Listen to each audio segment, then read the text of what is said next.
اب آ جائیں اس کی طرف جو میں نے کہا تھا نا، یہ ان کے بڑے بھی ایک دوسرے کی ڈگریوں کو نہیں مانتے تھے.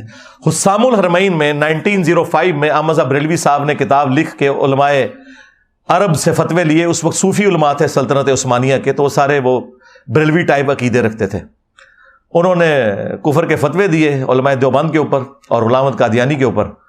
وہ کتاب حسام الحرمین، حرمین کی تلوار، اس کے اینڈ پہ جا کے انہوں نے کنکلوڈ کیا کہ علماء دیوبند کے بارے میں کہ سب کے سب مرتد ہیں، یعنی واجب القتل ہیں، ان کے کفر میں شک کرنے والا بھی کافر ہے، اور یہ اسلام سے نکل چکے ہیں، اجماع امت ہے. اب علماء عرب نے 26 کوسچن لکھ کے دیوبند کے پاس بھیجے کہ بھئی آپ جواب دیں، تمہارے بارے میں تو احمد بریلوی نے بتایا کہ تم تو وہابی ہو. اس وقت وہابی وہاں پہ برے سمجھے جاتے تھے، آج تو حکومت ہے نا ان کی.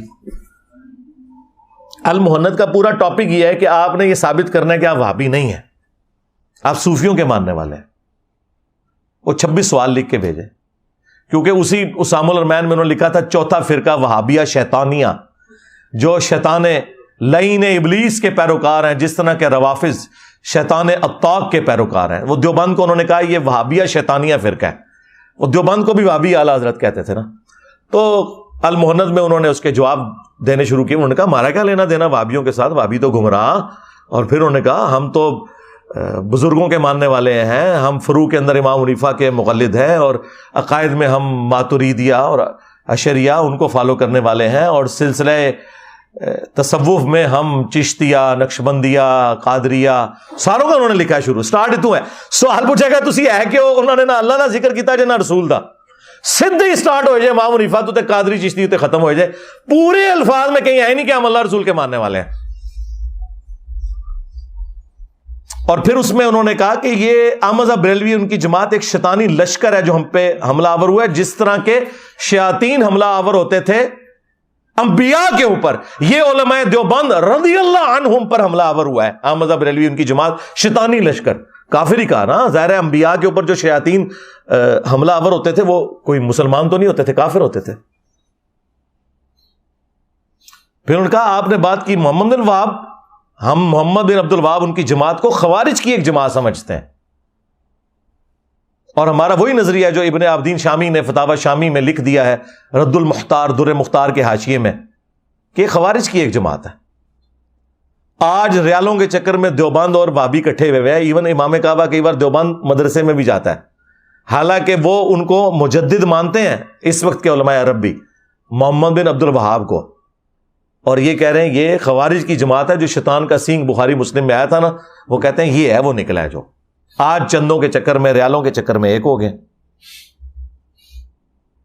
اور بریلوی، احمد بریلوی صاحب بھی، ان کے ماننے والے بھی ان کو خوارج ہی سمجھتے ہیں. جال حق میں مفتی احمد یار خان نعیمی صاحب نے سیم وہی رد المختار کی عبارت نقل کی ہے. یہ تو ذرا ایک بعد میں ان کا تھوڑا آپس میں اختلاف ہو گیا، ادروائز یہ دونوں ایک ہی ہیں پیچھے سے. امداد اللہ مہاجر مکی بابا ہے بریلویوں کا بھی دیوبندیوں کا بھی. تو یہ ایک دوسرے کے بارے میں یہ عقیدہ رکھتے ہیں. اور پھر اعلیٰ حضرت تو جس شان سے حملہ آور ہوئے ہیں وہ تو پھر انہی کا خاص ہے. ملفوظات اعلیٰ حضرت ان کے بیٹے نے خود جمع کیا ہے، اور یہ پہلی جلد میں یہ حوالہ موجود ہے جو ورڈ بائی ورڈ خود اعلیٰ حضرت نے پڑھی ہے، اور خود اس پہلی جلد کی شان میں ایک ربائی بھی لکھی ہے، وہ بھی میں ساتھ اٹیچ کروں گا کارنر پہ. کہ احمد بریلوی صاحب سے پوچھا گیا کہ یہ جو وہابی ہیں دیوبند اور اہل حدیث، کیا ان کے پیچھے نماز پڑھی جا سکتی ہے؟ انہوں نے کہا ان کی تو نماز ہی باطل ہے، ان کے پیچھے نماز، ان کی تو اپنی نماز نہیں ہوتی، ان کے پیچھے کیسے کوئی نماز پڑھ سکتا ہے؟ پھر پوچھا گیا ان کی مسجد میں پڑھ سکتے ہیں اپنی؟ انہوں نے کہا کفار کی مسجد مثل گھر کے ہے، کافر ڈکلیئر کیا، ڈائریکٹ کافر لکھا. یہ نیو ٹی وی پہ مولوی کہہ رہے تھے کہیں کافر نہیں لکھا، یہ کافر کا لفظ لکھا ہے احمد بریلوی صاحب نے دیوبند اہل حدیث کے لیے کہ کافروں کی مساجد ہیں یہ.